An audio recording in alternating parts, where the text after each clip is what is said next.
Petrol பங்க்ல இறங்கி நான் சொல்றேன் இந்த எக்ஸ்பிளனேஷன்.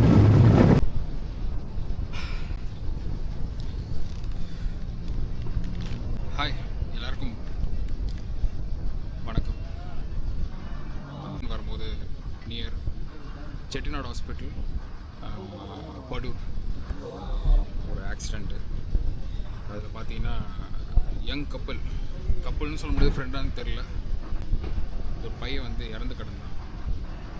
எதனால் பார்த்தீங்கன்னா ஓவர் ஸ்பீடுங்க, தேவையில்லாமல் ரொம்ப ஹை ஸ்பீடு.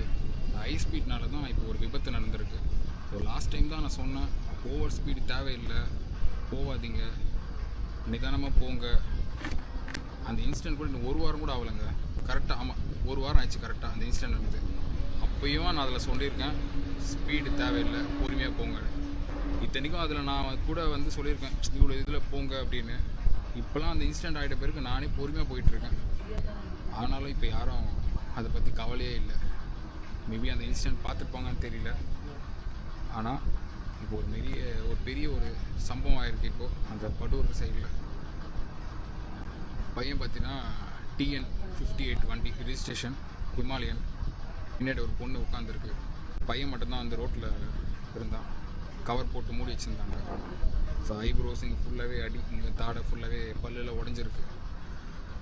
பொண்ணு மட்டும் ஆம்புலன்ஸ் ஏற்றி அனுப்பிச்சிருக்காங்க. இப்போ அவங்க பையனோட அப்பா அம்மா என்ன ஒரு மனநிலையில் இருப்பாங்கன்னு தெரியல.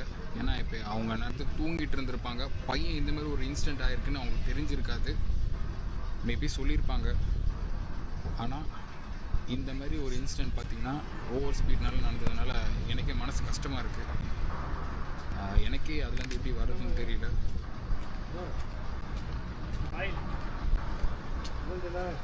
பாவம், காலேஜ் பசங்க நினைக்கிறேன்.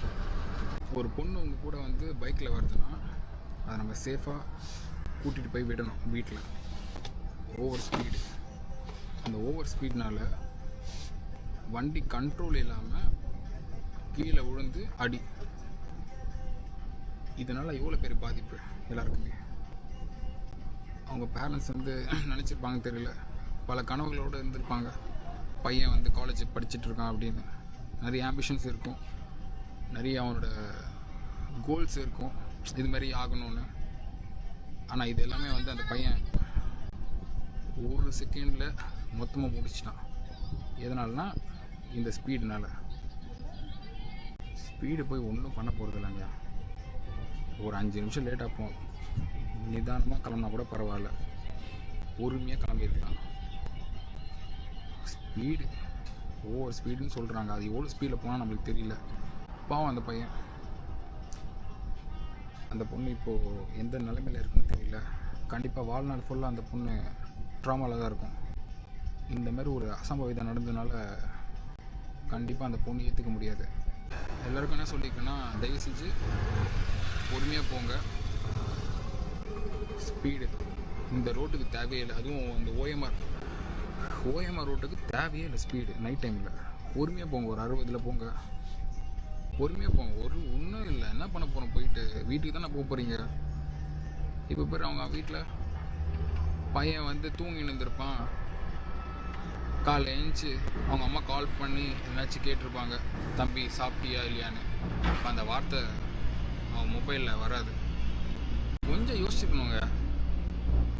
பின்னாடி ஒரு பொண்ணு வருது, நம்ம சேஃபாக கொண்டு போய் விடணும்னு. அதை பற்றி கவலையே இல்லை. தான் ஜாலியாக போகணும், ஸ்பீடாக போகணும், பறக்கணும்னு அப்படின்னு. ஆனால் பார்த்தோன்னா அந்த இன்சிடெண்ட்லேருந்து இன்னும் வெளியே கூட வரல. அதை பற்றி தான் வந்து இப்போ ஒரு வாரமாக அதை பற்றி பேசியிருக்கேன். எங்கள் வீட்டில் கூட நான் சொல்லிட்டு இருக்கேன், இதுமாரி ஆச்சுன்னு. இப்போ திரும்பி நான் இதை போய் எப்படி கன்வே பண்ணுறதுன்னு தெரில.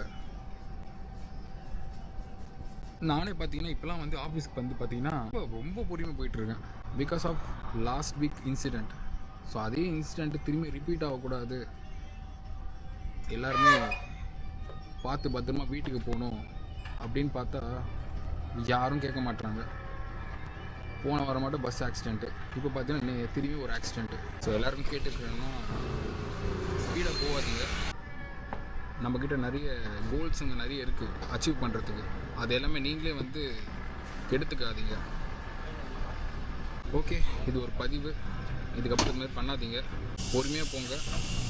நைட் டைமில், அதுவும் மிட் நைட்னால் ரொம்ப பொறுமையாக போங்க. தண்ணியில் இருக்கல நைட் டைமில் தான் போகும். அதனால் தயவு செஞ்சு பொறுமையாக போங்க.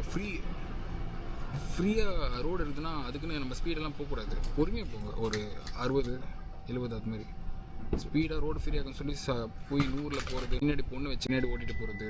இப்போ அந்த பையன் பாவம் ரொம்ப, அவங்க அம்மா அப்பா சொந்தக்காரங்க எவ்வளோ தவிச்சிருப்பாங்க. இப்போ இந்த நியூஸ் அவங்க நாளைக்கு காலைல போகும், இல்லை இப்போ கூட போயிருக்கலாம். ஆனாலும் சேஃப்டி ப்ரிகாஷன் தேவை கண்டிப்பாக. ஸோ அதனால் எல்லோரும் ஹெல்மெட் போட்டுட்டு போங்க. பின்னாடி உட்காரவங்களும் பில்லியனும் ஹெல்மெட் போட்டுட்டு போங்க. ரைடுக்கு எப்பவுமே சேஃபு. யாரும் வந்து இந்த மாதிரி ஓவர் ஸ்பீட் போகாதீங்க நைட் டைமில். இதோட kind request, please do it. Okay, இதுக்கப்புறம் இதெல்லாம் நான் வந்து சொல்லணும் இல்லைங்க, உங்களுக்கே தெரியணும் இதெல்லாம். ஸோ ஒரு லெவல், ஒரு வயசுக்கு வந்துட்டீங்கன்னா இது உங்களுக்கே தெரியணும். நிறைய பேர் பண்ணுற தப்பு இது தான். எதையோ மறந்து தானாக பறந்து போயிட்டுருக்காங்க. கரெக்டாக ஒழுங்காக வீட்டுக்கு போய் சேரணும். இந்நேரத்துக்கு அந்த பையன் வீட்டுக்கு போய் தூங்கி இருந்திருப்பான் இந்நேரத்துக்கு. சரி, ஓகேங்க, லெட்ஸ் சி, பார்ப்போம். நானே அதுலேருந்து இன்னும் வெளியே வரல. எல்லோரும் சேஃபாக போங்க. மிட் நைட்லேயும் சரி, காலையிலையும் சரி, எந்த டைம்லையும் பொறுமையாக போங்க. Helmet must.